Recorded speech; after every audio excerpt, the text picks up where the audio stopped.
hypnotic dance. She holds me here with only a glance. She's over me. She's over me.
There's something wrong. I don't have a bumper in my ear. There's no bumper music. Well, I'm going to wait until it says it can hear me on the network, ladies and gentlemen, but that's why you're not hearing anything. Just me sitting here staring at a camera, watching the timer. So hopefully it'll go live here pretty quick. Usually we hear the feline from the network, and apparently we don't have bumpers tonight, so just stay tuned. It's probably going to be a little awkward. Hey, everybody, welcome to the Paranormal Portal. I'm your host, Brent Thomas. I missed the bumper music there. I don't know what happened. I didn't hear any sound coming into this, but maybe you guys on the network did. If you did, that's fantastic. But anyway, I hope you guys are doing great out there. Thank you for joining me on this fine Friday evening. It's always a pleasure of almost biblical proportions to be here doing the shows for you. I hope you guys are having a great week. Happy Friday. Happy 4th of July to everyone out there. Of course, in America, but whenever your Independence Day is, happy Independence Day. This happens to be ours in America, and we are almost not celebrating, which is really kind of tragic. Of course, I don't think it's an issue of people not taking pride in the country, but with all of the garbage going on out there, people are feeling like the game's kind of changed. So unfortunately, this is a very somber 4th of July for me. I think this will be the first one that I've never seen fireworks. I'm hoping even some neighbor kids start launching some off tomorrow night. So I'll have something to look at, but otherwise I'll have to stream some 4th of July firework footage on my big screen, and we'll just call it a day. But yeah, it's a weird time of the year. It's a weird year altogether. 2020 has certainly turned out to be a conundrum of sorts. I think a lot of us are kind of scratching our heads going, what the hell's next? What's going on? What the hell's next? What does this mean? A lot of us are looking for some deeper meaning to it all. But anyway, I hope you guys are hearing me okay. Let me make sure on the network they're hearing me. You hearing me good? Me okay? I'm just going to wait for some kind of feedback from the network. Yes, Daryl says they're hearing me. Okay, good. All right. And those of you on TFR chat, did you have music on the intro? I'm just curious if you guys are hearing it and it's just not coming out to me.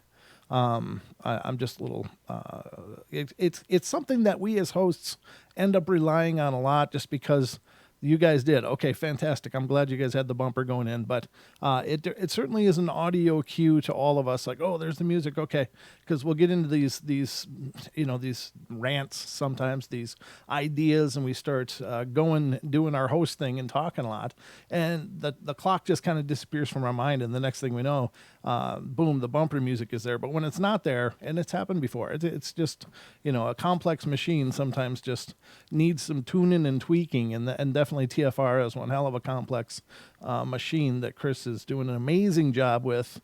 But unfortunately, sometimes things just go awry with updates and stuff. So it kind of sends a little bit of a boomerang into it for us, but we'll get through it. Thank you, Daryl. Thank you, Dawn, and everybody who responded. I appreciate that. And I guess we can just be underway. First and foremost, I want to let you guys know the call board is open. Always here on the Paranormal Portal. I love to hear from you guys. If you've had something paranormal of your very own happen in your time upon this face of this earth, by all means, call me. 720-923-0500 is the number to the Paranormal Portal. 720-923-0500. And to those of you on YouTube, you'll see it above my head underneath the words Paranormal Portal on your screen.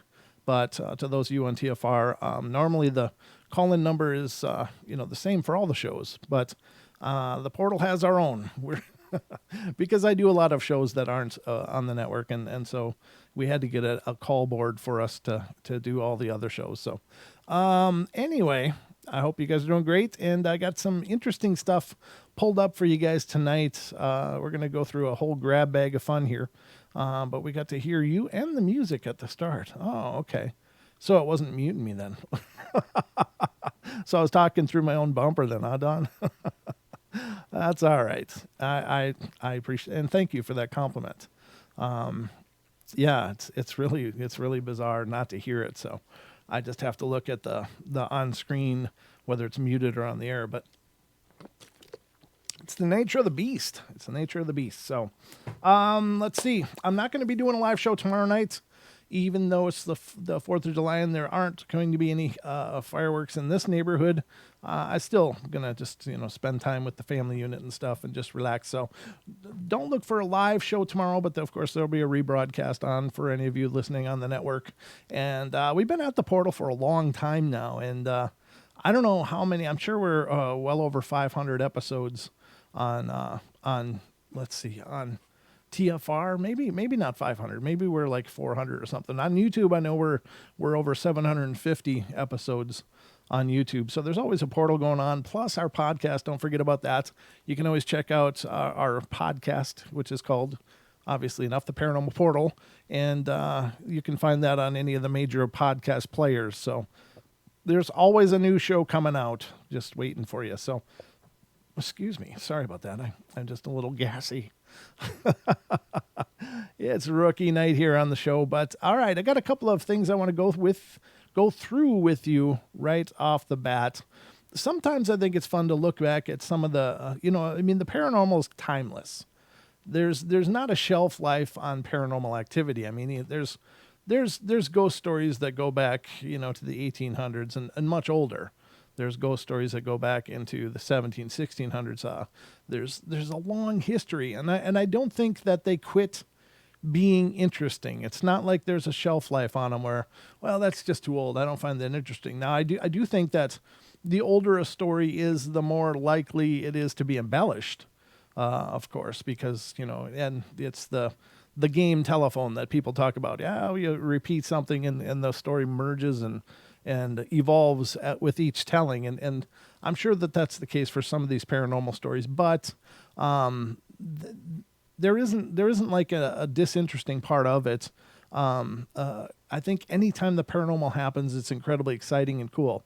So what we're going to do is we're going to go into the Wayback Machine to World War II right off the bat here. And this isn't a huge introspective of World War II, but it's an article from Llewellyn.com. And it's World War II's 10 weirdest paranormal mysteries. And of course, obviously, when you think of supercharged events, usually that goes hand in hand with the paranormal, but supercharged events tend to create it seems to increase the odds that you're going to have something paranormal happen. And of course, a world war is about as supercharged as we can get, and hopefully, we never get there again. But it certainly seems likely to stir up activity of the paranormal nature. So we're going to get into some of these and see what people were reporting back in World War II. And again, this article is coming from Llewellyn.com, and it's from their journal, part of their site. And it says, I'm not exactly breaking new ground when I say the military history and haunted history are intimately connected. Ghosts of entire armies still trudge through the fields and forests of Europe. According to paranormal buffs and folklorists, there are so many ghost stories lingering around American Civil War battlefields that a cottage industry of ghost tours and haunted hotspots guidebooks have blossomed around these sites. Experts on the hauntings say that the connection between conflict and haunted activity is no mystery. The equation goes something like this: death plus high emotional intensity equals ghosts. That's some basic math right there. My question before writing Haunted World War II was, would the world's greatest conflict create the world's greatest collection of stories about spirits and tales of the supernatural? I'll let the readers judge for themselves, but I found the World War II, arguably history's most violent conflict, serves as the source of a considerable amount of ghost lore, as well as accounts of paranormal activity and high strangeness. Here it is. So let's get into this and see what this person, and this article was written by Matthew Swain. And again, this is available on llewellyn.com, and I found it pretty interesting. So number 1, warbirds still fly UK's haunted skies. During World War II, the skies above the United Kingdom buzzed with every make and model of warbird that the Allied and often the Axis powers could produce. Excuse me. Bombers, fighters, and transports made England the world's biggest aircraft carrier. After the war, you would expect the skies of the UK to quiet down a little, but dozens of witnesses claim to have seen World War II-era planes cruising the Blue Yonder above England. When the witnesses raised the alarm, authorities can't explain the appearance of these ghost planes. There are no air shows scheduled, nor do air traffic controllers have any record of these planes. And I think that that's key because, of course, there are still plenty of World War II-era planes that do the show circuits and stuff, and they are, it's pretty bizarre to look at those things and see the conditions that these people would travel these immense distances on some of these bombers and stuff, just tucked into cubbies for hours and hours and hours. Like those people that would sit in those bubbles gunning, they were just crouched into a ball, and they could be there for hours. And I think, wow, how amazing is that? I mean, really, it's not that I want to glamorize war and stuff, of course, but I got to tell you that generation was just cut from some serious metal. They were just strong, capable people. It's just amazing. There's a reason they say that's the greatest generation ever, and I have no question about it in my mind. So apparently these planes, these World War II era planes, are still seen over the skies over the United Kingdom. And for sure, they had a lot of activity going on. There was bombing runs from the Axis on the United Kingdom all the time, and that's the premise for a lot of stories like the Lion, the Witch, and the Wardrobe, where the kids were having to be shipped off to the countryside because of all the bombing runs happening on London or whatever town that initially took place in. So they had to go to the countryside and live at a relative's or something, and maybe they weren't related. I don't know what the deal was. I don't remember. But the point is that that was a daily occurrence over there during that time, that these clouds of different planes would be coming in, bombing cities and bombing resources, and it was just unbelievable. So it was probably one of the most active theaters of the early parts of World War II by far. So does it make sense that they would still be seen? Sure. I can't imagine.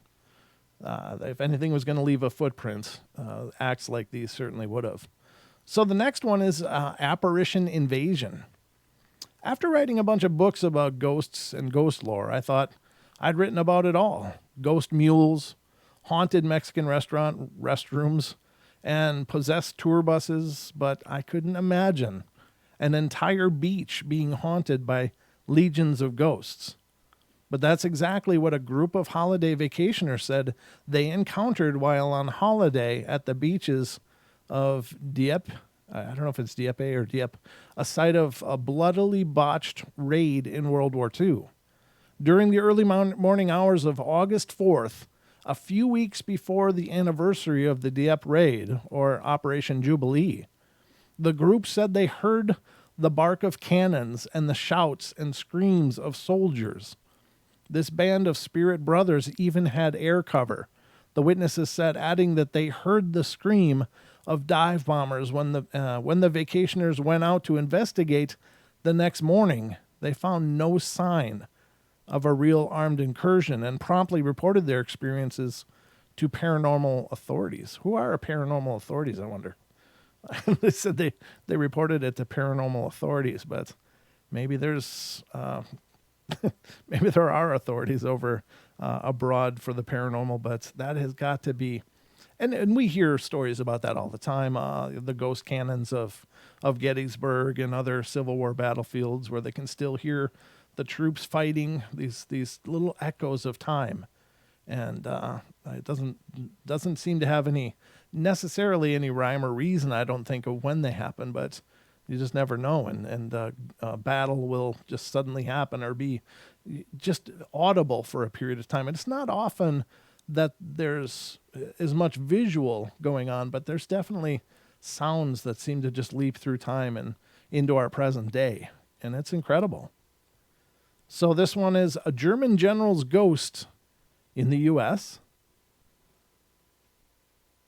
Says you might expect the ghost of German General Erwin Rommel to be gliding through the sands of North Africa or staring out onto the English Channel from the cliffs over Omaha Beach, or even appearing in his homeland of Germany. But believe it or not, your best chance of running into the spectral vision of the version of the Desert Fox is in the American South.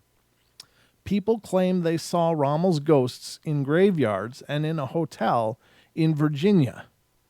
The bit of ghost lore is based on Rommel's supposed secret visit before the war to America to study Civil War battlefields and tactics. Historians say there's no evidence of that secret mission, but believers say the ghost is evidence enough for them. That is interesting. I had never heard of this. Wow. So apparently Rommel's still popping up and doing his research. I had no idea such things were being reported. That's pretty incredible. Number 4, the not-so-passive Pacific. The Pacific Theater was the scene of World War II's most violent battles in Okinawa, a Pacific island about 1,000 miles from Tokyo, and that battle became personal. Japanese strategists knew that if the Americans seized Okinawa, they would have a base suitable to stage an invasion of Japan's mainland. They filled the imagination of the island's civilians with tales of supposed American atrocities. And when the U.S. did invade, thousands of Okinawans reportedly jumped off cliffs to their deaths. Visitors to the island say that they have heard the beat of footsteps rush by them to the cliffs and heard screams. Some have even said that they heard the footsteps and simultaneously felt a breeze blow by them. Others believe the presence of spirits passed directly through them as the ghosts reenact their last desperate leap. Wow, there's a lot of history I don't know, apparently. I've never claimed to be a historical observer to any degree, but I had no idea there was such propaganda being launched about us, about America. Wow, what a horrible thing. They must have been so terrified. I mean, what kind of fear would you have to just say, well, they're here, we got to jump off the cliff. That's the only option. Unbelievable. Wow. All right. Propaganda is such a powerful tool, though. I shouldn't be surprised. All right, the next one is haunted harbors, number 5. It says American battleships played key offensive and defensive roles during World War II. Many of these ships were brought back to the States, where they became both museums to preserve history and floating tributes to the sailors who served on board these floating fortresses. Some of those sailors are still around, according to legends. Moored in the appropriately named Cape Fear River, the USS North Carolina, for instance, is supposedly haunted with several ghosts. Witnesses have seen, felt, and heard the ghostly presences while touring, working, and investigating on board the ship. Huh. I suppose, I mean, there's such a tie and a correlation to the paranormal and water. And I don't know if it's an energetic thing, but there's definitely a very paranormal aspect to water. And so I imagine if these ships are moored somewhere, just sitting in the water, they're probably generating whatever that energy is. They're probably generating a bunch of it. So that is cool. And also disturbing, of course. I think that's the other side of it, is that, yeah, while ghosts are entertaining and stuff, the part that concerns me, or the part that I guess that I think about quite often, is, why are they still here? Why haven't they crossed over? Why aren't they going over to whatever's in the next place? Why would they sit in an empty ship? And of course, that's the age-old question: why don't some cross over? And we've discussed that a ton of times on the show. So I guess there's lots of ideas and thoughts on that. But it's it doesn't seem like it'd be much of an existence. But anyway, the next one, let me check the time here so I don't roll through my break. No, I'm okay so far. All right, let me get back here. The next one is signs and synchronicities. And it says, famed Swiss psychiatrist and psychoanalyst Carl Jung coined the term synchronicity for events that seemed related but aren't casually connected. Others might call this phenomena signs, and Jung must have had a field day during World War II when synchronicities became part of the headlines in war coverage. In one case, an advertisement which featured a graphic with dice sporting a 12 and a 7 seemed to predict Japan's pending attack on Pearl Harbor.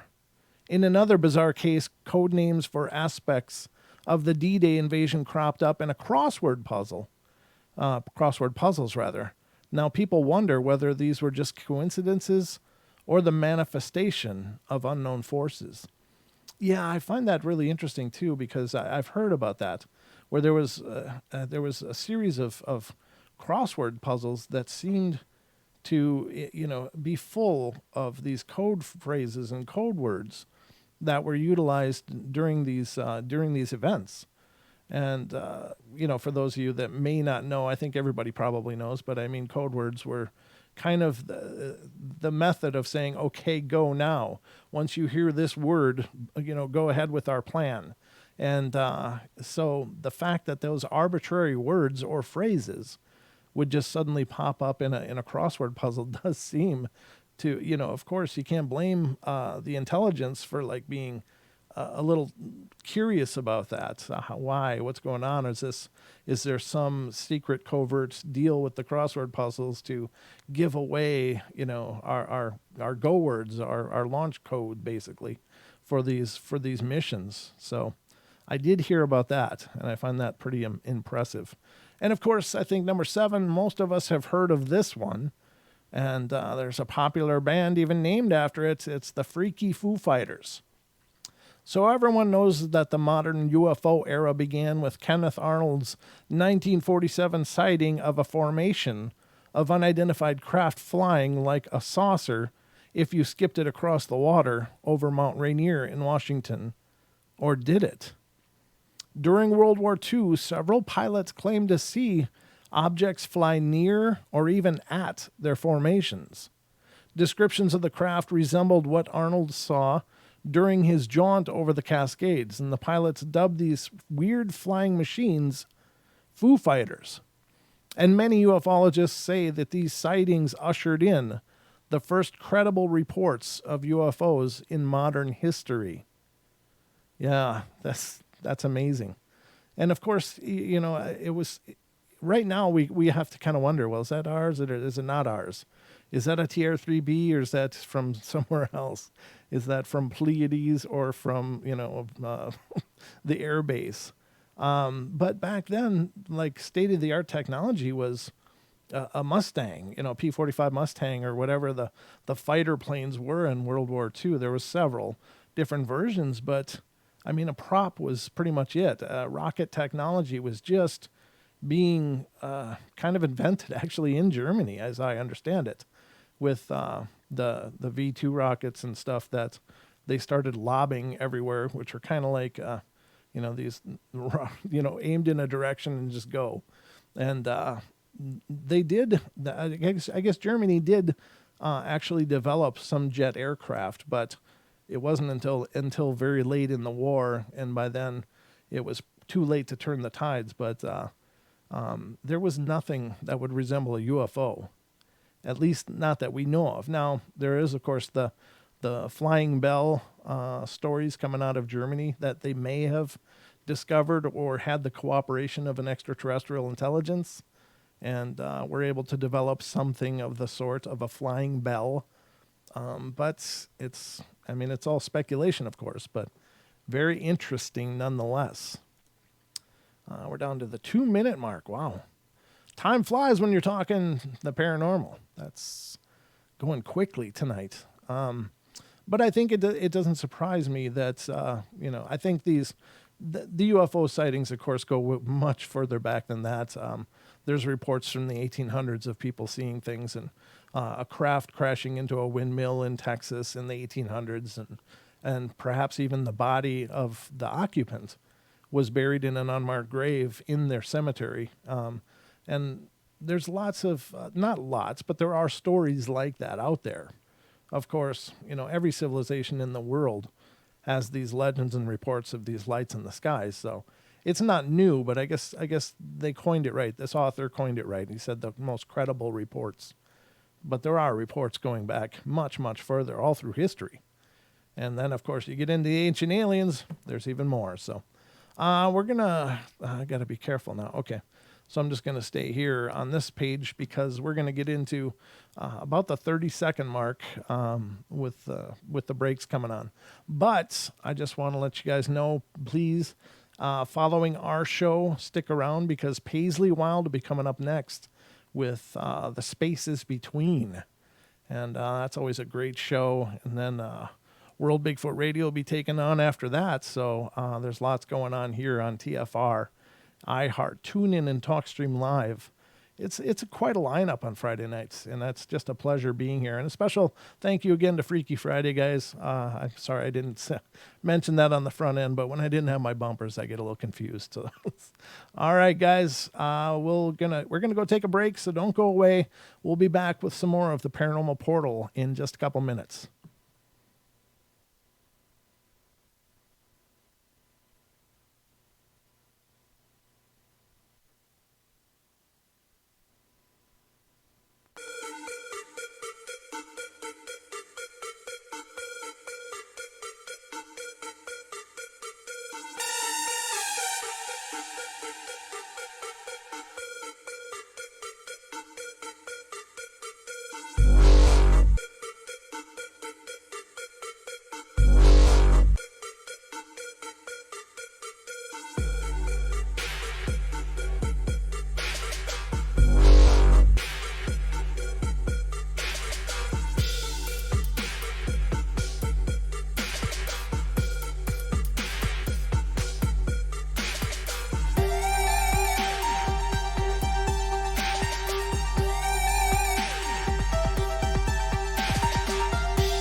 And welcome back, ladies and gentlemen. We are back at it here on the Paranormal Portal. I'm your host, Brent Thomas. Thank you so much for being here with us as we cruise through this Friday evening, working our way towards Independence Day. It's actually my dad's birthday, my dad who passed away. So this was always a day I remembered because it was easy to remember my dad's birthday because it was just the day before the 4th of July. So happy birthday, Dad. Hope you're doing good. But anyway, and happy birthday to anyone else out there whose birthday happens to be today. I hope you guys are doing great. The number to the show is 720-923-0500. And, oh, thank you. Thanks. Oh, yeah. I knew that first paranormal. All right. I'm sorry. I'm just, I have a dyslexia for names. So I apologize for that. Thank you, though. I appreciate it. What the hell was I saying? Oh, yeah, call in. 720-923-0500. You can always be a part of the Paranormal Portal. If you have something paranormal you want to discuss or share, I'm here to talk to you. So that is always an option. But let's continue on. We are going through an article right now about some crazy stories of paranormal activity that was punctuated with World War II. It's World War II accounts of some paranormal stuff that went on. So, did I get through that one? I think I did. Yeah, I did. Let's go to the next one. The next one on our list is called Ghost Tank. And I've not heard this one before. This will be interesting. It says, we've heard of ghosts, ghost ships, ghost planes, and even ghost trains. But at least, according to one group of witnesses, a ghost tank may still be patrolling the former battlefields of the Eastern Front.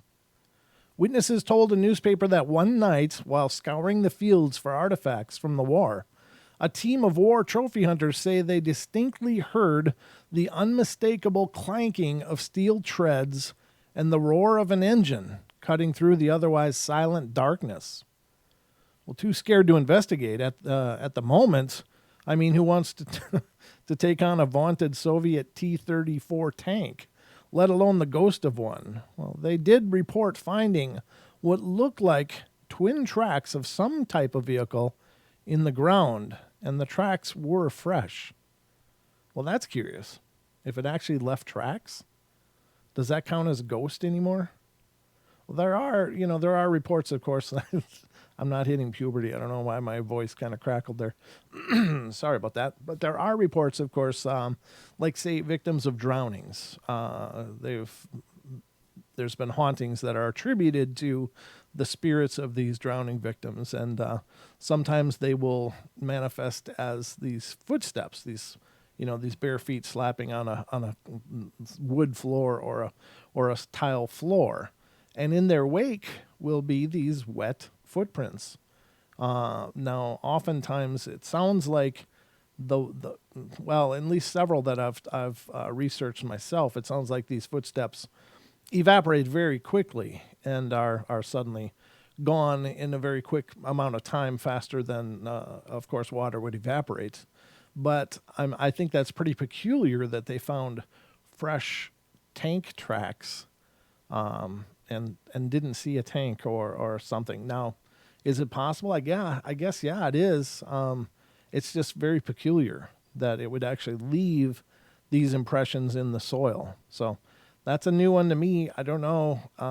It's just atypical to me. I think most often ghosts don't leave any footprints. There's many, many stories, of course, of people have had these strangers come up to their house and then leave, and then when they look out at the snow, there's no footprints in the snow. It's like they came and went with no tracks whatsoever, or hearing the footsteps of somebody stomping up to their door and then knocking, and they look out and nobody's there, and there's snow where there's no tracks, so nobody could have been there. That's most commonly what's reported. So to hear that a tank actually left tank track impressions, that's a new one to me, but I guess that's what they say. So the next one is the Churchill-Lincoln Spirit Summit. Abraham Lincoln's ghost, Winston Churchill, in the new, what? Abraham Lincoln's ghost, Winston Churchill in the nude. Okay, now that I implanted those images into your mind for the rest of your life, let's go with the ghost story. Thank you. That got my attention. Throughout the war, Churchill visited the White House several times. According to several sources, during one such visit, the Prime Minister stayed in what is now called the Lincoln bedroom. He had just popped out of a bath, went into the bedroom completely unclad, and saw, leaning against the fireplace, Abraham Lincoln. Oh, Lincoln must have been terrified. The unflappable Prime Minister simply said, "Good evening, Mr. President. You seem to have me at a disadvantage." Lincoln, Churchill said, acknowledged the Prime Minister with a knowing look, and then, like all good former heads of states who are technically dead, slowly faded away. Wow. That's pretty bizarre. I've never heard of this before, but I wonder where that report comes from. Is this something that Churchill allegedly said? That's pretty interesting. And the last one on our list, this is interesting. 007 meets 666. Secret agents during World War II came from all walks of life. Some were military and some were civilian. Only one claimed to be the Antichrist, however, according to historians and paranormal theorists. Aleister Crowley, the magician occult legend and master provocateur, served as a secret agent or secret agent provocateur during the war. These experts even suggest that future James Bond creator Ian Fleming, an intelligence officer during World War II, enlisted Crowley's magical talents to cast a spell that eventually lured Rudolf Hess, Adolf Hitler's head henchman, to secretly fly to England on a so-called peace mission.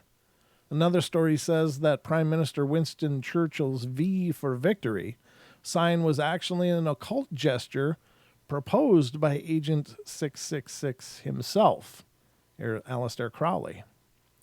Well, there you have it. That's an article of some strange paranormal things that have come out of World War II. I don't know. The Foo Fighters, some of them, of course, make sense. The tank tracks to me don't make much sense, but not that I'm saying it's impossible. It's just not something I've ever heard of before. That's a new one for me. I can't think of any other instance where I've heard of tracks being left, especially from like a tank. I'm sure they're there. I'm sure there must be some, but they're not jumping to my mind. Not that that's any measure of truth or embellishment, but I don't know. Next, we're going to jump into a story that I think it sounds pretty cool. And this again come from Llewellyn.com. And a special thank you to Lucky, TFR's own Lucky. She sent me this one article, and that's where I found the other one as well. So it's kind of cool to get into some new stuff and cover some ground that we haven't before, which is what I always try to do on the portal, but sometimes I don't do it as well as I should. So thank you, Lucky. I appreciate it. Love you bunches. I appreciate your help. So this is 6 monsters that may actually exist. So obviously cryptozoology is a huge field where there's all these discussions of these creatures, these beings, these animals or something else that exists out in our wildlands. Of course, everybody knows about Bigfoot. Everybody knows about the Dogman. And some people know about the rakes or, ghouls as they are. And there's others, several other kinds of creatures, like, of course, Nessie, Loch Ness, and so on and so forth. There's all these alleged beings that are out there. Now, it's given rise to a lot of people, a lot of enthusiasts, but for some reason or another, established scientists or biologists don't seem to be willing or interested in exerting the efforts to find these creatures. Or at least no real effort has happened. There's some, though, especially with the Bigfoot phenomena. There are more and more people that are mainstream that are willing to look at it, and that's both exciting and also terrifying, I guess, because we have a tendency to destroy everything we touch. So I'm not sure how that'll work out for Bigfoot if we actually prove he's out there, but, I guess it's beyond my control. But this is an article from this Llewellyn.com, 6 monsters that may exist. So let's see what they've got to say. This article was written by Jason Offutt, Offutt. And let's see what he's got to say. He said, monsters, or are monsters, big, small, hairy, slimy, finned, clawed, 2 legs, 4 legs, or none, unknown to the world except to those who happen to encounter them. Or are they unknown? Some common animals were once myths. The giant panda was considered a folk story told by locals, but dismissed by Western science until German zoologist Hugo Weigold saw one in 1916. Zoology considered the North America wood bison extinct until a population of 200 was stumbled upon in Alberta, Canada in 1957. Tribesmen in the Democratic Republic of the Congo claimed a giant ape that killed lions and howled at the moon lived in the Bas-Uele district. This fanciful story of a creature dubbed the Billy Ape was finally validated by science in 1996. Science is sometimes slow to come around because it needs to be right. Gather evidence, observe creatures, and record data. And legends are just that, legends. Sometimes, however, legends turn out to be true. The okapi, the megamouth shark, the mountain gorilla, all once considered myths. They are now in textbooks and in some cases, zoos. What legends are hidden in the great wide world, slithering, waiting, lurking in the dark? There are still places on Earth never tread by human feet. Let's see what could be out there. Here are 6 monsters that may actually exist. Number 1 on the list is sea monsters, and that makes sense. Oceans are kind of big, and that's hard to visualize. 71% of the Earth is ocean, and although most of it has been satellite mapped, it's estimated 95% of our waters have not been explored. We simply don't know what kind of life is down there. When Norwegian adventurer Thor Heyerdahl and colleagues sailed their balsa wood raft from Peru to Polynesia in 1947, they saw sea life that they couldn't explain. Heyerdahl wrote in his book about the journey, the Kon-Tiki expedition by raft across the South Seas, that some nights balls of light 3 feet and more in diameter would be visible down in the water, flashing at irregular intervals like electric lights turned on for a moment. What were these lights? They were part of the great unknown. The coelacanth, or the coelacanth, however you say it, a relative of the lungfish and thought to be extinct for 66 million years, was rediscovered in 1938 when a fisherman caught a specimen off the coast of South Africa and showed a museum curator. Not enough for you? Here's something bigger. The 18-foot megamouth shark that wasn't found until 1976. Let me repeat, it grows up to 18 feet long. Anything could come from our oceans. The kraken, the Cadborosaurus, the megalodon, a living plesiosaur, Cthulhu. It says Cthulhu. Anything. The giant squid, which grows up to 43 feet long, wasn't photographed until 2004, and we apparently need to throw out more nets. Number 2 is the thylacine. And the thylacine is also called the Tasmanian wolf or Tasmanian tiger. Was a real animal. Wait, was or is? It's hard to tell. This carnivorous marsupial, native to Australia, Tasmania, and New Guinea, first appeared in the Oligocene epoch, 33.9 million to 23 million years ago, and survived until man decided we didn't want it anymore. When settlers brought sheep into the thylacine's territories, this apex predator did what apex predators do. It ate them. After the Australian government put a bounty on the beast, it quickly disappeared. The last Tasmanian tiger, Benjamin, died in the Hobart Zoo on Monday, September 7th of 1936. But Benjamin may not be the last. There have been hundreds of sightings in Australia, and Tasmania since Benjamin died in 2015. Since Benjamin died. Next sentence. In 2015, Greg Booth and his father Joe Booth encountered what they claimed was a thylacine while bushwalking. It seemed to be the real deal. They shot grainy video of the beast with a cub and showed it to thylacine researcher Richo, I'm not sure how you pronounce that. It's Richo, Richardson. He said, I don't think it's a thylacine. I know it's a thylacine, Richardson told the Tasmanian newspaper The Mercury. The thylacine exists, and I want nothing more than for the species to survive and its welfare looked after. The thylacine existed for 33.9 million years. Who are we to tell this marsupial wolf it can't anymore? So, and oddly enough, we've had our very own Ken Rotman, frequent chatter on TFR and in our YouTube channel. He's seen one. He's seen one of these, as did Dean Harrison, a guest of ours who was the Yowie Research Group in Australia. He's seen one as well. So I have no doubt these thylacine are still out there. And that to me is exciting. That to me is awesome. I love the idea that these are out there. And that's happening quite a bit, ladies and gentlemen, that people are rediscovering these thought to be extinct animals. And, I know we've probably decimated, many that'll never be found again, but it's nice to know that some of them still stuck around and were able to overcome their hunting and their being victimized by our presence. So that to me is exciting, and I hope there's tons of them around. But anyway, the next on the list is the little people. And of course, we've long talked about the little people here on the Paranormal Portal. We've had many shows.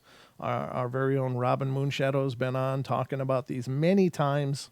Duke is also well versed in the little people lore.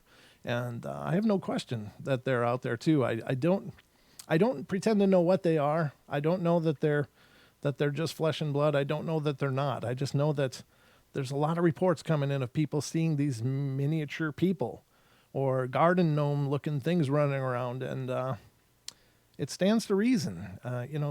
If they're intelligent, they could manage to live around us without us really noticing because they're little. There's a lot that people don't notice. It's amazing the amount of stuff that we don't see. And, it wouldn't surprise me a whole lot that they were still out there or are out there and always were. They could be subterranean mostly. They'd maybe live underground most of the time and pop up once in a while. But let's read what it says. Stories of the diminutive humans are worldwide. The elves of Iceland, the Tomtar of Sweden, kobolds of Germany, Menehune of Hawaii, the Ibugogo of Indonesia, these child-sized human-like creatures have existed for centuries, lurking around humans, teasing us, threatening us, and in the case of the Ibugogo, eating us. The legends of the Ibugogo, which means grandmother who eats anything, were discovered to be real in 2004 when the remains of these small people were discovered on the island of Flores. Why couldn't other legends be true? Tales of these little people that stretched across the United States are eerily similar. The Wampanoag Indians of Massachusetts have long shared stories of the Pukwudgie. These are 3-foot tall people with large noses and ears. They are jealous of the Wampanoag and took their jealousy out by playing pranks, stealing Wampanoag children, and burning their villages.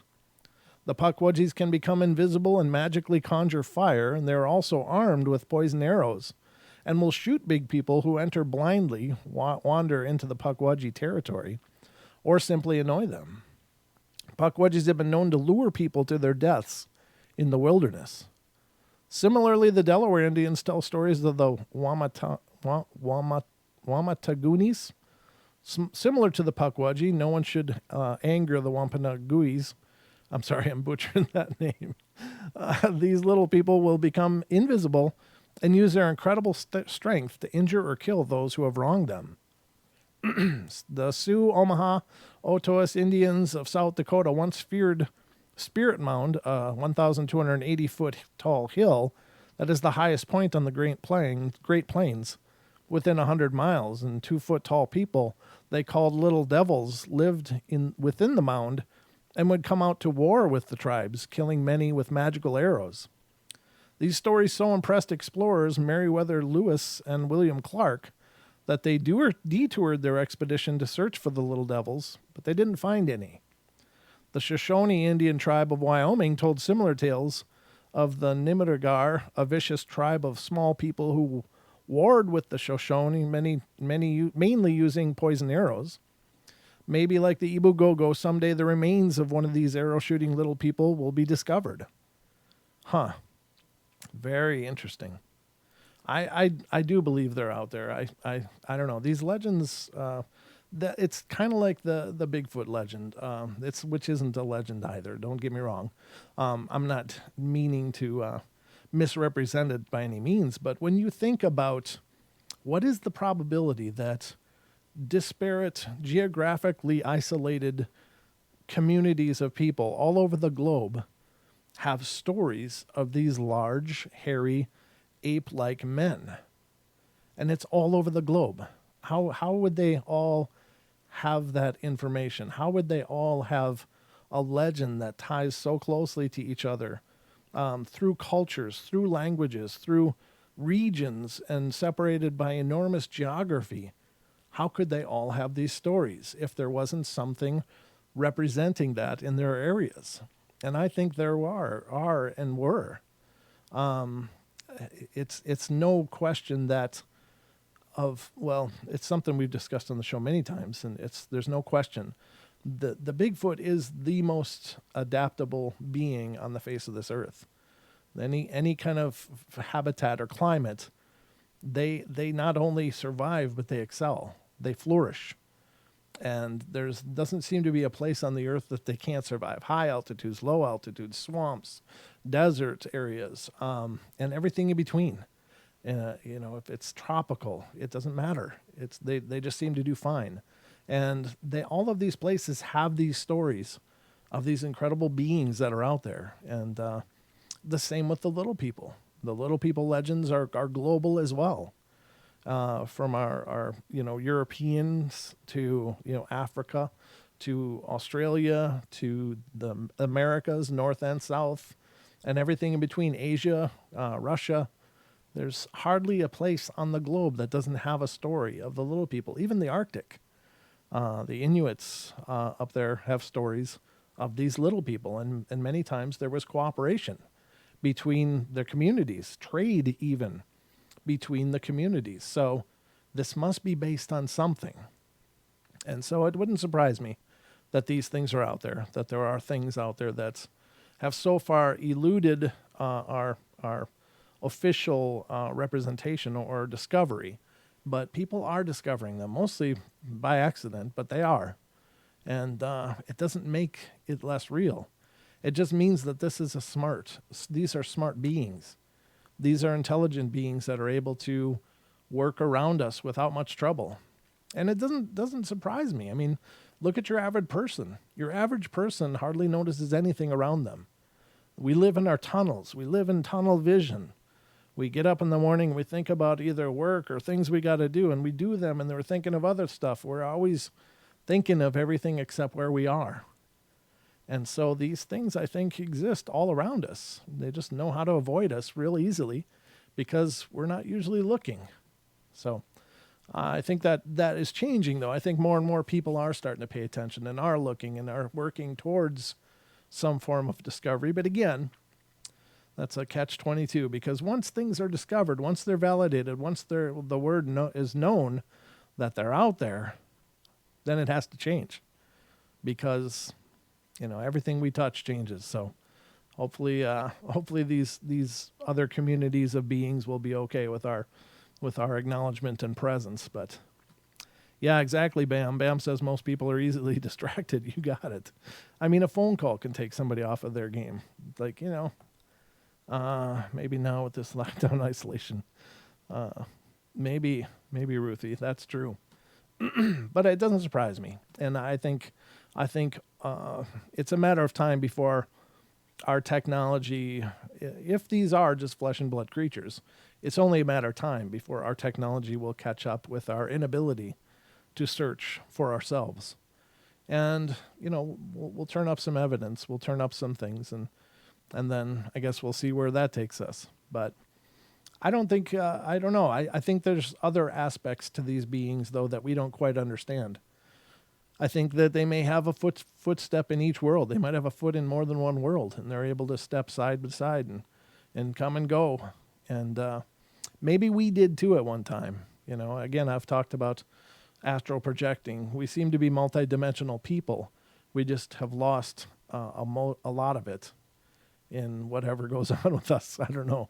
But we seem to exist in more than one dimension. And again, out-of-body experiences, dreams, all seem to indicate some other dimensional intelligence that we seem to be a part of. So maybe we are too. We just don't remember how. But anyway, we are going to be going to the hour break, ladies and gentlemen. We will be back before you know it. Don't go away. We got a lot more on the other side in hour number 2 here on the Paranormal Portal. So I'll be looking for you then. But until then, enjoy, if you're on TFR, enjoy the messages, the commercials, and if you're on YouTube, enjoy this fine video sequence.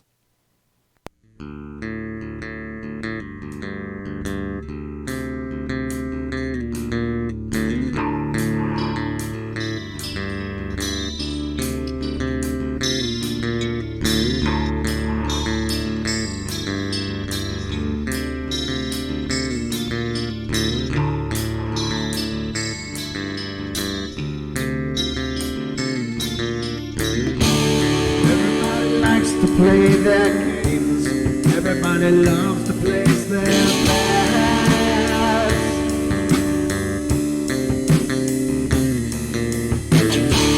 They don't understand the price I paid. They don't care to comprehend.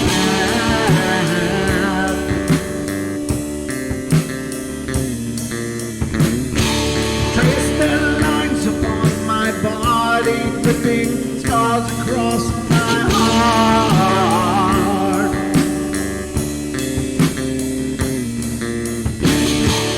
Raging anger boils inside me as their lies keep falling apart.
With my silence, I am not a stupid boy.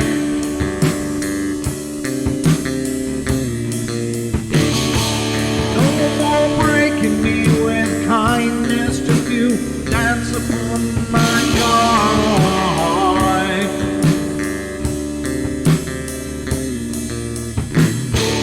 Leading me with empty promise, you're just another fucking mess.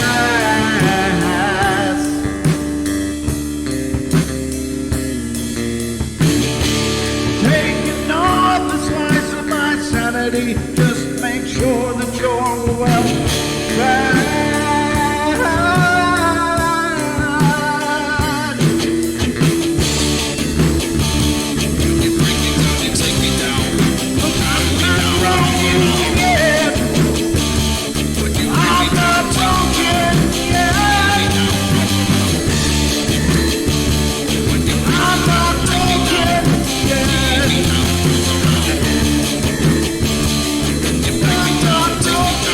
Yeah.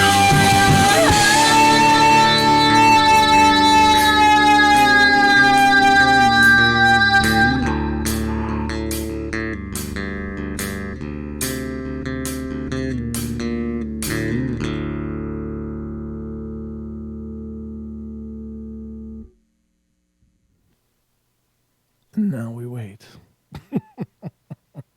This is the part where you'd be hearing the poltergeist thing.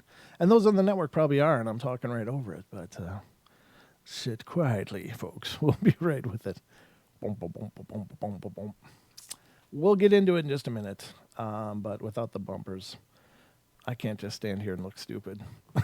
Just sit here quietly. How's that? Good? Just saying. Almost there. I wonder how long that intro is. It must be about a minute. Probably, anyway. I'm sitting here patiently.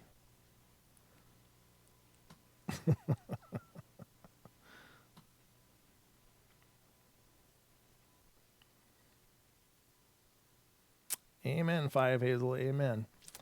I hear ya. Yeah, it's going to be great. How did Duke phrase this? I got to make sure to phrase it the same way because that was smart. Yes. Are we live? Almost.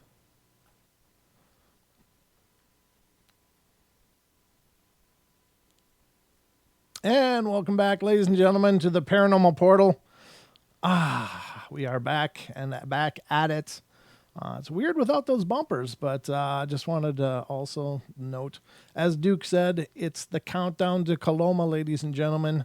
Next Friday, Saturday, Don and I are heading over to the Missoula, Montana area, where we're going to be investigating the Coloma ghost town with our very own Duke Sullivan and others that'll be joining us. Some of the listeners are coming out, which is awesome. And Duke and his team will be there, which is awesome. And we are looking forward to that. We're going to be on location, and we will be streaming as much of it live as we can. Really looking forward to that. It's going to be a great experience. If you're not familiar with this, this is the second year that Duke has invited us out there. We went out last year. Myself and a great friend and personal friend and professional friend, Dan Pruitt, joined me, and we went over to Missoula, Montana, met up with Duke and Kevin Lang and Caveman and Cat and Kakalaki, and we investigated the Coloma ghost town. Now, there are videos of this. They are on our YouTube playlist under the investigations tab. There's a few live streams that we did on location there, and the reception was spotty. It was normally it was okay, but I had to learn pretty quickly where I could go and where I couldn't up there, because you're on the top of a mountain. It's miles and miles and miles away from civilization.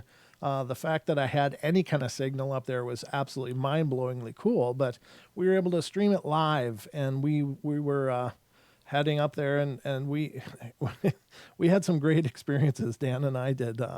We were using a build that Dan had done. It's kind of a portal knockoff, the Steve Huff portal, but we got some incredible intelligent responses to questions and some real weird anomalies and things that came up that we can't make sense of. They have to have been some kind of meeting with another time. I don't know if it's a time portal kind of thing or if there are truly ghosts up there. It's a well-known area for Bigfoot hotspots as well. And we also got an anomaly on film of something ducking down on the hill above me. It's on a tailings pile. This Coloma used to be a gold mine. And there's a huge tailings pile right by where we camped, where Duke and his team camped. And Dan and I were up there the next day after Duke and his team moved to a different location. And I'm panning around with the phone, and behind me, up on the rise, you can see a big dark shadow duck down. And so something was there with us. And it was an incredible time. So we're going up there for number 2, investigation number 2. And this time, of course, Don's going to be with me. He's going to get his baptism by fire up there on Coloma. And on Wednesday's show, we're going to have the Duke on, and we're going to go over our Coloma investigation past and to this upcoming one. And so it's really exciting. So keep an eye out for those streams. If on the last minute you want to come join us, then by all means, you're kind of on your own though. I just want to make sure that people know this isn't a portal sanctioned event. Like, I'm happy if you guys join us. Anybody out there is welcome to join us and be a part of this. But just know that you gotta take care of yourself there. Unfortunately, we don't have a budget to provide meals or shelter for anybody. So if you're coming, you're on your own, but you're welcome to be there with us. Again, that's coming up on this next Friday, a week from tonight. We will be, Don and I will be there now, a week from now. We will be there and probably up on the mountain streaming live to you as well. So really exciting time. Again, if you want to check out some of those videos of last year's event, then they are on the investigations playlist on YouTube. So on our YouTube channel. So it was a great time. It was just a great time. And some incredible things happened. Some hair-raising things happened. I can't explain to you what it's like to be. It was just Dan and I the second night, all by ourselves, and it's a whole different kind of reality when you're up on the top of a mountain in the darkness, and there's nobody around for miles and miles and miles, and you've got ghosts, you've got potentially Bigfoot, and you've got the natural fearful things out there like grizzlies, and mountain lions are known to be in that area. So it's weird. And Dan and I had 2 pocket flashlights and some intestinal fortitude. That was all we had. We don't even think we had bear spray or anything. So we were at the mercy of the mountain, but it was kind to us. And I'm really excited to go back and bring more people there. So it'll be great time, great fun, and I will be streaming it as much as we can to bring you guys right along with us. So, so that's, again, the countdown to Coloma, as Duke says. Duke, you're like a great spin man. That's awesome. Countdown to Coloma. So we're going through a list of some possible cryptids that may yet exist. And the next on the list is Ice Age animals. It says, in the scope of history, giant mammals lived in the northern hemisphere until recent times.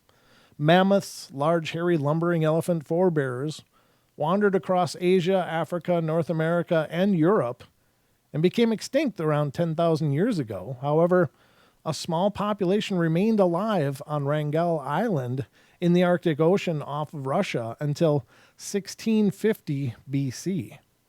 Could other pockets have survived in the far north? Excuse me. The Lenape, the Mohican, the Shawnee tribes speak of the Yakwawiak, or Great Bear, huge animals that walked on stiff legs. These tribes today describe the Yakwa. This is hard. It's Yakwawiak, Yakwawiak, as mammoths in 1896.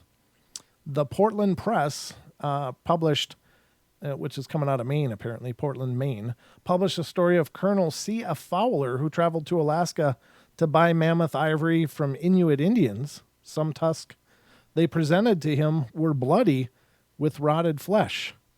Fowler asked an elder where the tribesmen got the tusk, and he said less than 3 months before, a party of his young men had encountered and drove a drove of monsters about 50 miles above where he was then encamped, and had succeeded in killing 2 of them. Fowler then found the hunting party, and they described the encounter to him. Their ears were suddenly saluted by a chorus of loud, shrill, trumpet-like calls, and an enormous creature came crashing towards them through the thicket. The ground fairly trembled beneath his ponderous footfalls, Fowler wrote. Another animal from that area reported in North America is the hyena. Wow. The hyena, wow. The hyena predecessor, the Chasmoporthetes, and the hyena-like dog, the Borophagus, I'm sorry, that's how it's spelled, Borophagus, both called North America's home and are thought to have died out in the Ice Age extinction. However, Large hyenas have been seen in numerous places across North America, including Arkansas, Montana, and Canada's Northwest Territories. Montana. That's where we'll be next weekend. Maybe we'll see one. An anonymous online poster scouting deer with her ex-husband on Lost Mountain in northern Arkansas saw a hyena running with a band of coyotes. I noticed an animal that wasn't anything like them, the woman had claimed. It had a large hump on its back, legs were sort of low to the ground, and the color was way off. I'd seen them on Discovery Channel enough to know what it was, so I started freaking out, screaming, "Oh my God, it's an honest-to-God hyena." An encounter with a hyena-like beast in Montana in 1886 ended when rancher Israel Amon Hutchins shot a Shunka waterkin, which means carries off dogs, to the local Native American tribes. Hutchins had the beast mounted. It measures 48 inches long, not including the tail, and stands 28 inches tall at the shoulder, according to the Bozeman Daily Chronicle in Montana. Jack Kirby, Israeli Hutchins' grandson, has the specimen in his possession, but is resistant for it to undergo DNA testing. Wow. All right, so here we go with the flying dinosaurs. The pterosaurs, various species of flying dinosaurs that had wingspans from 10 inches to 43 feet, died in the Cretaceous Paleogene extinction, a disaster that claimed 75% of all life on Earth, around 66 million years ago. The pterosaur may not have perished.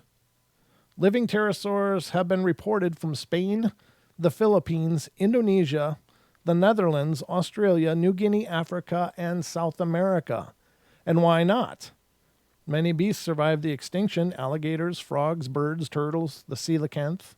Why not a pterosaur? Let's look at a few sightings from the United States. 3 elementary school teachers from San Antonio, Texas, drove home from a conference in 1976 when a lizard skin creature soared over their car on bat-like wings that were about 20 feet across. The teachers all described it as a pterosaur. Teachers should know. Yeah, they should. In 1982, a woman in Arkansas, Laura Dean, drove to the store when a huge gray, leathery monster with bat wings flew over her car, according to the Christian County Headliner News. The creature's head had a crest, claws at the tips of its wings, and a rhombus-shaped tail. The beast was about the size of her pickup. There have also been sightings in Hawaii, North Carolina, and New Mexico. The Earth is a big place. Yeah, it is. Bigfoot's on this list. I didn't know that, but it makes sense. This big, hairy beast is a busy guy. Seen on every continent except Antarctica, in every state except Hawaii, in every province and territory in Canada, Bigfoot is probably the most commonly encountered mystery creature in the world. I would agree with that. Eyewitnesses have reported Bigfoot or Sasquatch, booger, skunk ape, etc., to be anywhere from 5 feet to 10 feet in height. These creatures inhabit woods, plains, swamps, and sometimes eat trash from bins in the suburbs. Famed primatologist Jane Goodall told NPR in 2002 she thought Bigfoot could be real. "I'm sure they exist," she said. "Well, I'm a romantic, so I always wanted them to exist, you know. Why isn't there a body? I can't answer that, and maybe they don't exist, but I want them to." The evidence for Bigfoot is great, but then again, it isn't. DNA reports from hair, blood, and scat purported to be from Bigfoot usually come back as human, and photographic evidence, that's not a fair statement at all. It doesn't come back as human. It comes back as the mother being a potential human female back in the genetic line, but an unknown primate or being for the father. They're not sure about the father, so that's not an accurate statement. Tends to come, let's see. photographic evidence for the highly debated Patterson-Gimlin film of 1967 tends to be blurry and inconclusive. However, with footprints often highly detailed with dermal ridges, gorilla-like nests found in Bigfoot hotspots, and audio recordings of unknown hoots, howls, and wood knocks, there's some pretty solid proof that something is out there. All this plus the sheer number of sightings, dozens each year in the United States alone, more than dozens, I would say close to hundreds, puts Bigfoot among the 6 monsters that may exist. So in conclusion, between 14,000 and 18,000 new species of animals, plants, fungi, and microorganisms are discovered each year. An estimated 86% of the Earth's species have not yet been discovered, according to National Geographic. Although most of the species found are insects, fungi, and microorganisms, more than 400 new mammals have been identified since 1993, including new species of orangutan, elephant, and dolphin. Why not a goblin, a giant, or a sea monster, or the rediscovery of an animal thought long lost? Maybe Bigfoot really is out there. Wow. Well, I appreciate that the author isn't coming from, it's one of the most frustrating things, I think, is, when you see like when somebody does finally come forward and makes a report, and let's say it makes it on the news regards it like a joke, like it's a punchline. It's like, well, in other news, Becky's on scene out in, the suburbs where apparently Bigfoot's been witnessed. and it's just this horribly tragic dismissal of a phenomena that is very, very real to the people that experience it. It's not, and it's just this condescension and this dismissal because it's a punchline. It's a joke. It's, I don't know. It's just, it's horrible is what it is. I mean, it's just horrible the way that it's regarded, the way that it's dismissed. I really do. I'm kind of torn on this because I'd love for there to be an official recognition. Look, these things are out there. At the same time, I really do worry about what that means because in part of it, I like that there's mystery in the world. I like that there's still things to discover and explore and understand. And I'm sure that will still be the case, even if Bigfoot is, let's say, acknowledged and proven. But what I don't like, I think what would break my heart is to see like them captured and put into a zoo or something like that. To me, that's about the most disgraceful thing that could happen for something like this that's chosen our absence because they are intelligent. They are in our ballpark of intelligence and maybe even more. And they've chosen not to be around us. And it's not hard to see why. I mean, look at the way, we treat the world and the way that we discard the world around us. So I think that's why they continue to avoid us because we're not someone they would want to have as a friend, I guess. And I would hate for that mystery to no longer be there and for that new species or many species, as the case may be, to be subject to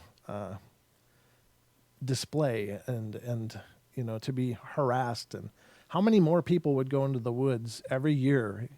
Thousands and thousands would be trudging out to get their own experience with a Bigfoot. It would just be horrible. So,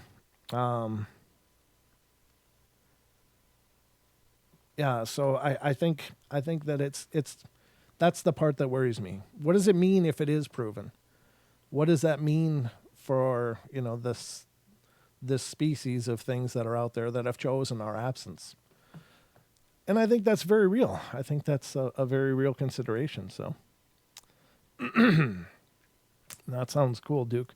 I just saw your next message. Yeah.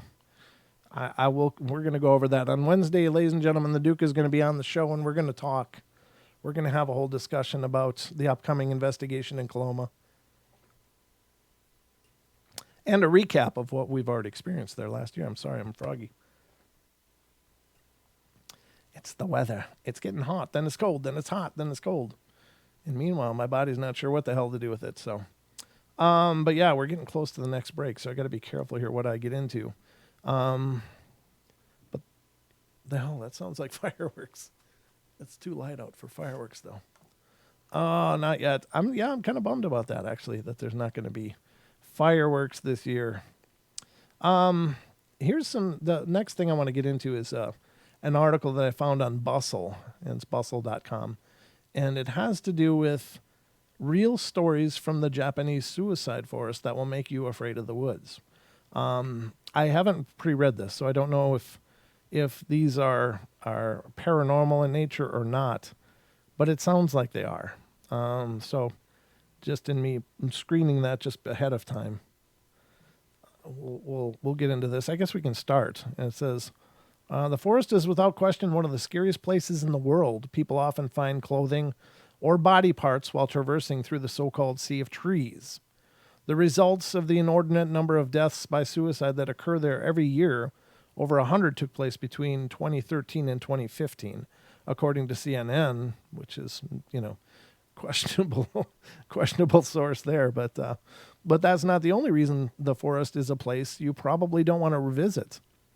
Located at the base of Mount Fuji, Okigahara also plays a role in Japanese mythology and is considered to be one of the most haunted places in all of Japan, with believers reporting a very high number of ghosts who suffer from violence and a natural death, as well as demons. And even those paranormal beings don't cover all of the weird stuff that goes on there. So have a look at these stories from within the Okigahara forest, if you dare. And I'm sorry if I'm butchering that. Let me look at this quick. We got 4 minutes. Okay, so the first one is the curse. And it says, during a Vice documentary that took the tour of the forest, an extremely creepy curse is found. There's a Jack Skellington-like doll with his face cut off, nailed upside down to a tree as a sort of inverted crucifixion. According to the documentary's guide, Azusa Hayano, they nailed this character upside down as a symbol of contempt for society. No, it's more like a curse. The curse is nailed in. Apparently, it's not that uncommon for visitors to leave a curse on this world they're leaving behind. Oh, well, that's disturbing as well. The cut tape. The forest is very easy to get lost in, and with compasses and GPSs often not working under its canopy, believed to be due to high iron deposits in the soil. For this reason, people entering the forest will string a long tape behind them so they can find their way back. There are stories of people having their tape deliberately cut, leaving them lost in the woods. Could it have been one of the demons who are believed to lead travelers astray? I guess it's possible. The next one is the mysterious scream. People often report hearing blood-curdling, unnatural screams while wandering the forest, said to be made by the Yurai, which is the ghosts. A writer for Japan Times told of an incident where he heard a terrifying scream in the forest. When he went searching for the source of the noise, he came across a dead body of a man at the base of a tree, and a quick examination revealed that the corpse had been dead for some time and could not have been the source of the scream, but maybe his spirit was. That's terrible. Another hallmark of the forest is that there have been supposedly literal ghost sightings, with visitors sometimes claiming to see white figures drifting between the trees. When the sci-fi paranormal investigation show Destination Truth investigated the forest, they may have caught one of these apparitions on camera. Was it a Yurai or just a trick of the light? And unfortunately, we can't show that video clip, but I would certainly look into it. It's apparently called White Figure in the Okigahara Jukai Forest. I'm sure you can find that on YouTube. Tragic encounters. Let me see the time. Again, I don't want to be late. No, we got about a minute. I got enough time for this. Some who enter the forest with intent to die by suicide do eventually leave. In an interview with the Japan Times, Hideo Watanabe, who owns a shop at the entrance of the forest, revealed that he's seen numerous people exit the forest after attempting to die by suicide. He described calling for an ambulance for one such visitor. Yeah, that's got to be horrible. I don't know. Perhaps something went wrong and they didn't make it, but I'm sure that probably leaves you in a mess. That's so sad. It's just so sad and tragic to think that people reach that point. And I know Japanese culture can be very hard and unforgiving in some ways. That's certainly got to be a big part of it, but there's a lot of stresses on people. I think anywhere, though. It's not unique to Japan. But, ladies and gentlemen, we're going to go to our last break already. One break left. And then we're back to the 1/2 hour of the show. And then I got to leave you there. So 1/2 hour to go, ladies and gentlemen. Oh, thank you. Just hit that like thumbs up. It really does help. You're right. 5 Hazel. Thank you so much. Yeah, Duke is talking about infrasound. That's true about the Bigfoot. Absolutely. We'll be right back, ladies and gentlemen. Don't go away for more of the Paranormal Portal in just a second.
And welcome back, ladies and gentlemen. The last half hour is upon us. We've cruised through this night. I hope you've enjoyed the journey so far. 30 minutes left, or 26 minutes left as it stands, but it goes quick.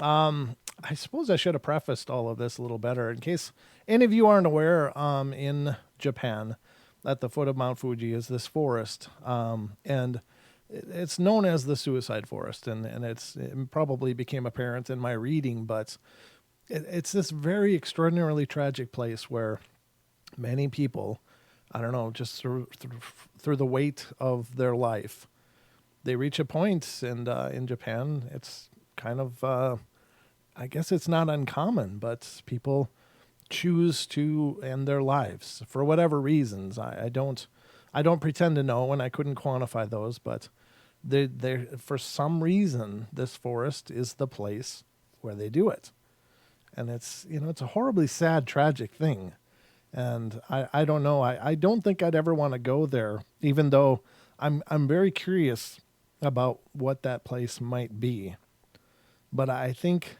that much sadness, that much desperation, that much tragedy in all one place.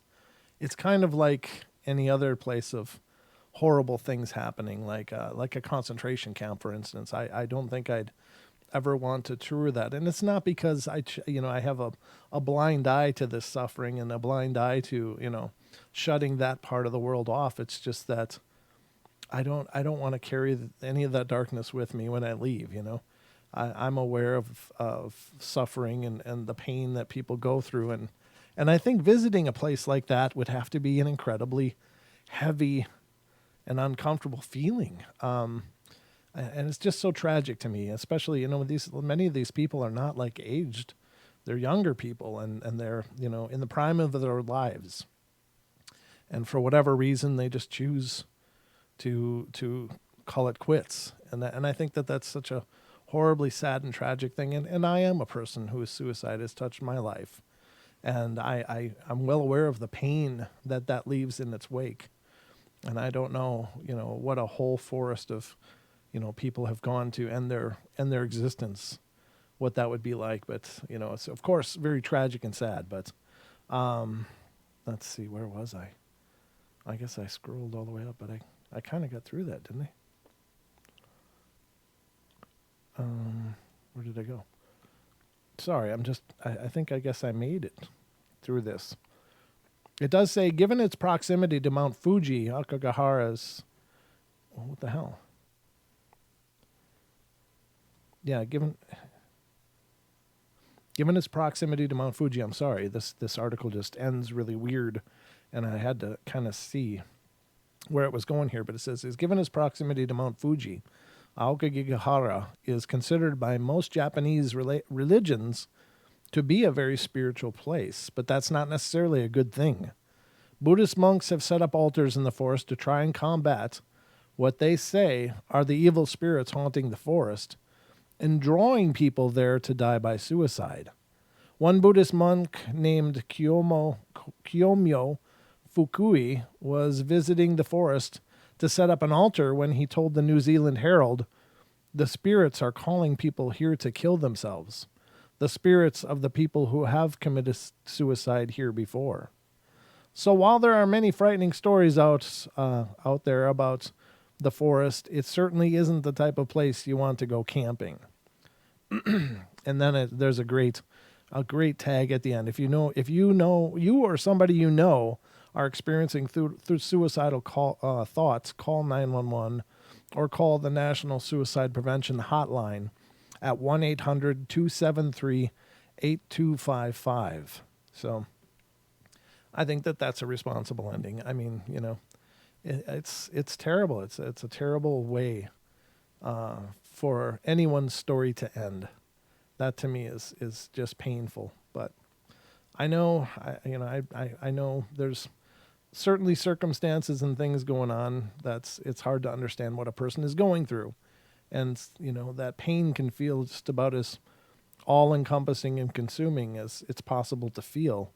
And sometimes just to make it stop seems like the best option. But I just don't think that ends. I don't think that it just suddenly ends because people may choose to end their lives, I think then you just carry that into your eternity, and it's horrible.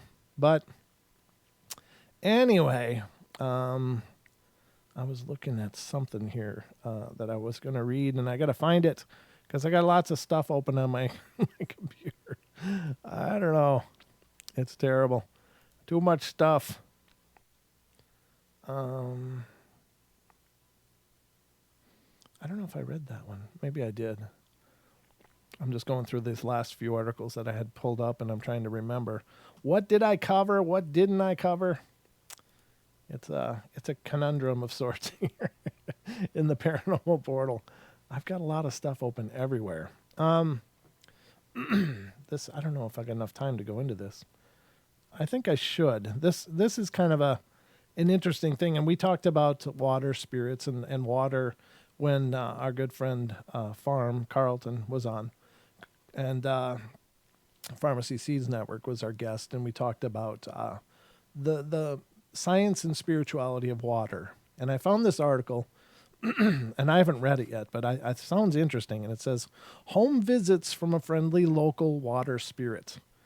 Now, many cultures in the world and many people in the world believe very much that there's a spirit to everything in the world, that there's a presence, it has an intelligence, it has an energy all of its own. And it's in things like the elements and elementals that seems to be a unified energy. And there may be distinct presences within that presences, but I don't know. I mean, it's hard for me to quantify or get my head around, but I do love that many cultures observe those spirits, not only in recognizing them, but they pay homage to them. They thank them, and they make it a part of their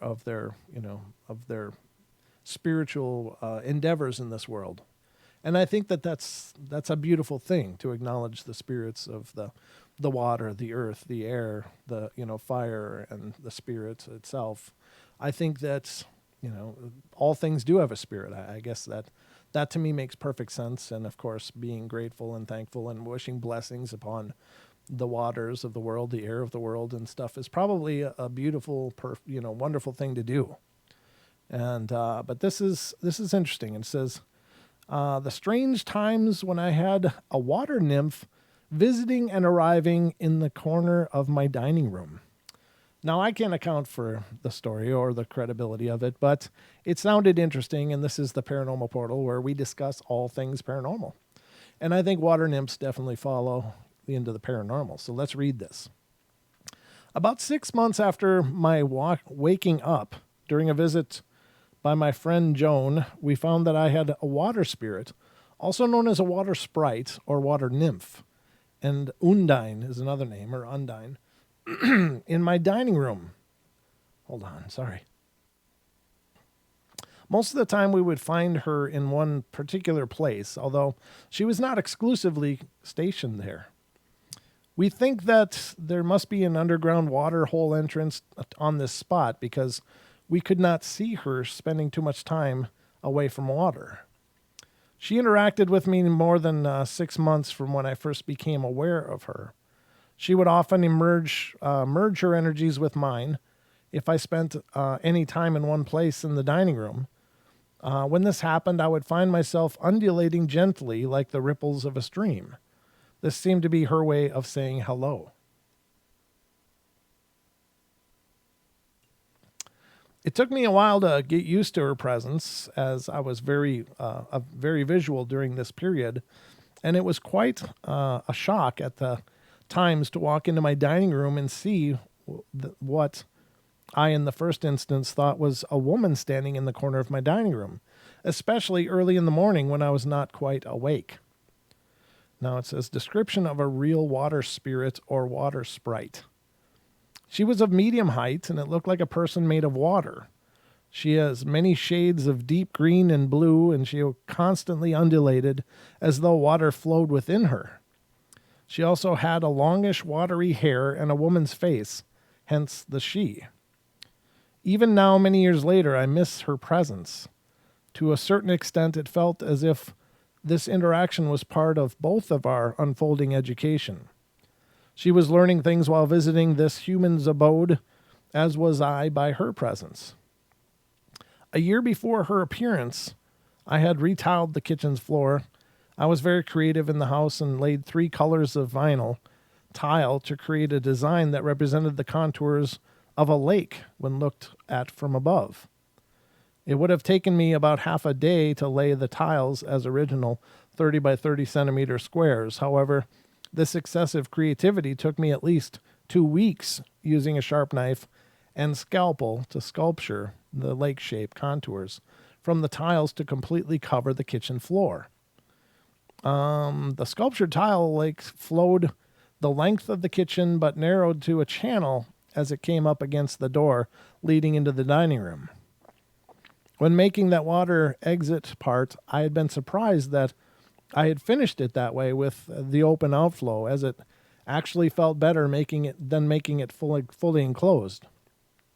It seemed to me that I was unknowingly planning for this encounter well before it actually happened. This outflow through the kitchen door was exactly oriented to where she eventually appeared and stood over a year later, which was right in front of my dining room alcove, storage, and shelving unit. Recently, I was returning with the photographic albums that I'd lost, and among them was a photo of the units I had designed and hand-built into the corner of my dining room where the water spirit would appear in front of. And there is a picture here, but it doesn't show the water spirit. It just shows the corner of the room with the wood cabinet built into it. It says, notice the large wood lily pond wall hanging to the right of this alcove space and the curtain to the left that strangely depicts what can only be described as flowing water pattern. Click on the photo to make it larger, whatever. I made it from driftwood collected from the Northumberland and West Coast beaches, and the pottery vases, bowls, and ornaments I designed and made as well. Having the water floor represented in the kitchen and the hand-built wood unit bedecked with the natural driftwood pieces and other personally made natural paraphernalia, while also having the surrounding symbolic of water curtains and lily wall hanging, probably made it easier for her to stretch away from the water hole spot and enter the dining room and to spend time in the kitchen. She would sometimes become curious about what I was doing in the kitchen, cooking, and enter the kitchen to watch me, which, as the kitchen had more wood in it than real wood and a lake floor, she probably felt at home there. Water nymphs are good to interact with when you need cleansing, which I did as part of my clearing work to raise my awareness and to shift my, it kind of ends right here, and to shift my shift and my stuff. Sorry, it wasn't saying shift. And this was the perfect phase for her to help me to do this. Have any of you reading this had any encounter with water spirits? I don't know. I find that fascinating. I don't know what this person experienced, but could there be spirits that exist as these elementals? I believe there are. I think that there have been accounts throughout time. And again, all of our legends are built on some form of truth, some nugget of truth. So I don't know. I guess I thought the article was going to be something a little different, but that's what it is. I think it is interesting. I think people do and can communicate with natural elements, but I think it's interesting all the same. All right. So the next one I have opened here is coming from theforestdark.com. And it's Forbidden Encounters with Supernatural Beings in the Forest. How much time do I got left? 11 minutes. Ooh, this is gonna be tight. No, maybe I don't want to get into that one because it's gonna be not enough time, I don't think. This one is supernatural creatures. Sorry. I kind of got disorganized here at the end, and I apologize. Here we go. The most intriguing aspect of Margaret Murray's witch cult hypothesis is like the strong connection between witches and fairies. And in some ways, the witch cult was the cult of the fairy. And the image of secret gatherings in the forest is related to the fairy cult. And here there is more as pure fantasy and speculation. And here there is more as pure fantasy and a speculation. Okay. Murray writes that in the witch cult in Western Europe, Margaret Alice Murray, 1921 at sacredtext.com, there was a strong connection between the witches and fairies, has been known to all the students of the fairy lore, and I suggest that the cult of the fairy or primitive race survived until less than 300 years ago. This is not reading as like I wanted it to either. I hit another wall here. This is already a discussion underway, apparently. I don't understand what the context of this is. I do apologize. That wasn't what I thought it was at all. Supernatural forest creatures that that changed their form. Oh my God. I don't know what this one's going to be, but it's coming from mysteriousniverse.com or .org rather, mysteriousuniverse.org. And here's an article: supernatural forest creatures that alter their forms. There are absolutely no doubt that the Rendlesham Forest in the English folk or country of Suffolk is the most famous for a series of sensational UFO encounters that occur across a period of December 26, 29, 1980. Multiple military personnel from the nearby twin bases of Royal Air Force Benwaters and Royal Air Force Woodbridge reported seeing strange lights in the sky. Their accounts can be found in an official U.S. Air Force document of January 13th, 1981, titled Unexplained Lights. It was written by Lieutenant Colonel Charles Halt. At the time in question, Halt was the deputy base commander at Bentwaters, and it's a far less known fact, however, that Rendlesham Forest has its own shapeshifter. Its name is the Shug Monkey, S-H-U-G. Like most shapeshifters, it is a creature which terrifies all those who encounter it. It sounds like some of the smaller monkeys on the East Coast here. I can't remember what their name is, but it always escapes me. The Albatowitch or something like that, I think, is the name. But they're supposed to be these fierce monkey-sized creatures that are just ferocious. Sam Holland, who I spoke with in 2001, encountered the Shug Monkey as he walked his little dog through the woods back in 1956. Holland described that monster as a veritable chimera, part monkey, part dog, and part bear. That it had the length of around 10 feet demonstrates it was no normal or even known animal. Fortunately, neither Holland nor Harry the dog were harmed by the lumbering creature, which, after briefly glaring at the petrified pair, vanished into the woods.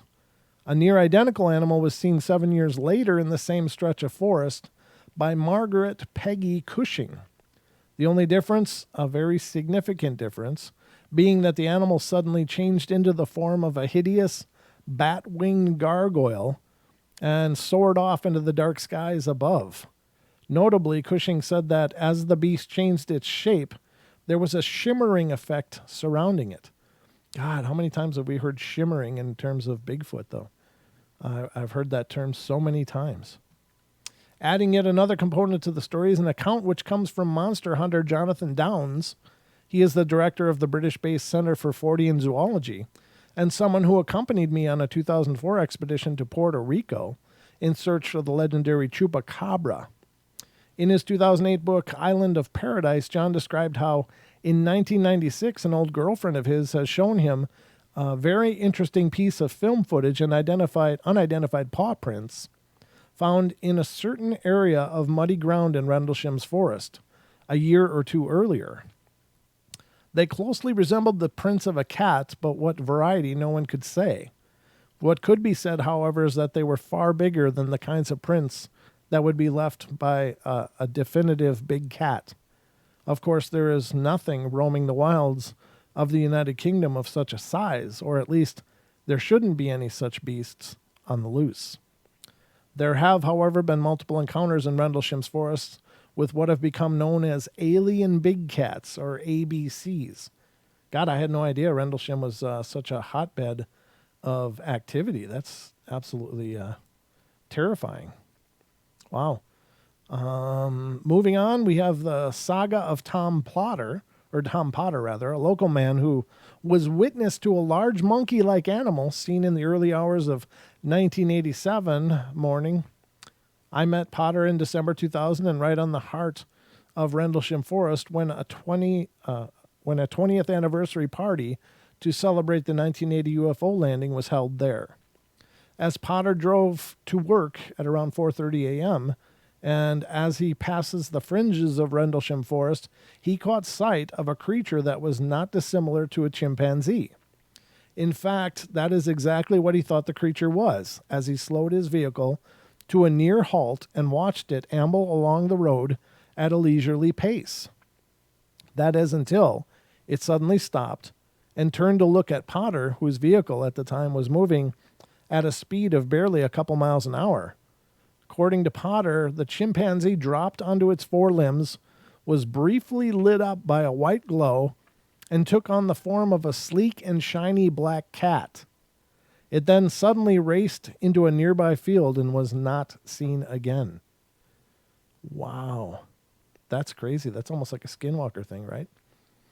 The idea that Rendlesham's Forest could be home to numerous unknown animals, such as Sam Holland's 10-foot-long beast, Tom Potter's chim cat, and Peggy Cushing's nightmarish gargoyle, is absurd in all likelihood, and particularly so when one takes into consideration the testimony of Cushing and Potter, who are dealing with a creature that is not limited to one physical form.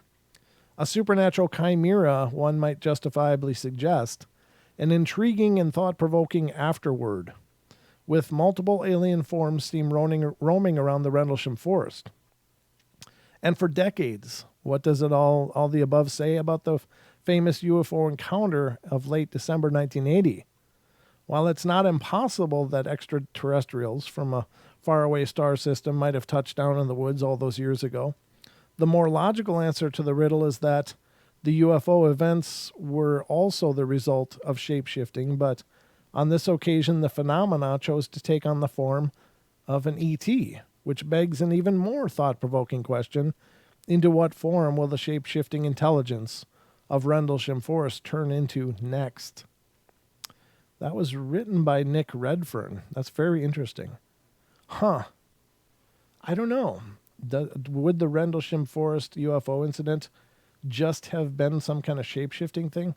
I thought, and I might be wrong. I might be conflating or misconfigured on my facts here, but I thought also that they not only saw the craft in the woods with the strange hieroglyphs and stuff on it, but wasn't there also a bigger craft that ended up going over the base and turning off or disabling a bunch of nukes? I think I'm remembering that right. I might not be, but I think I am. I think Rendlesham actually had some nukes there. Maybe they weren't supposed to, or by whatever treaty they were there secretly. But I think that's true. I don't know. I'm curious about that. Very curious, because that's a different take on it for sure. I don't think it was just something changing shape and playing mind tricks on people. I believe there was much more to it, but I could be wrong. I could be very wrong. It's hard to say, ladies and gentlemen, but it's always game here on the Paranormal Portal. We have all of it. I'm sorry for those articles that turned out to be junk. I didn't know. It's the way it works. You pull up a bunch of stuff. You never know what you're going to get to. And some of it had been open for a long time here on my computer, and I just came back to it and then ended up like, oh, no, this is not what I thought. But it happens. All the best laid plans of mice and men, they say. So we're down to about 2 minutes. So, again, I just wanted to re-announce that I won't be doing a live show tomorrow night. Don nor I will be on tomorrow night, at least as it stands, unless something changes and we get a wild and crazy idea and decide we need to be on the air. But I'm not planning on it at this point. I think having a holiday with the family would be good, because next weekend we're going to be in Montana, ladies and gentlemen, again, going to the ghost town of Coloma.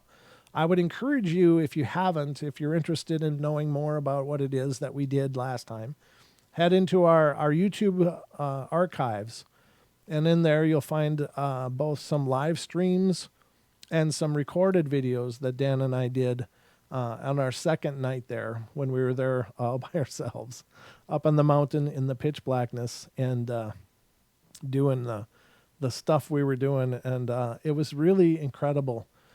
Some amazing intelligent responses through the portal device. You guys have helped some of that because you guys have listened to those files and you've told me, hey, look, at this time it says this.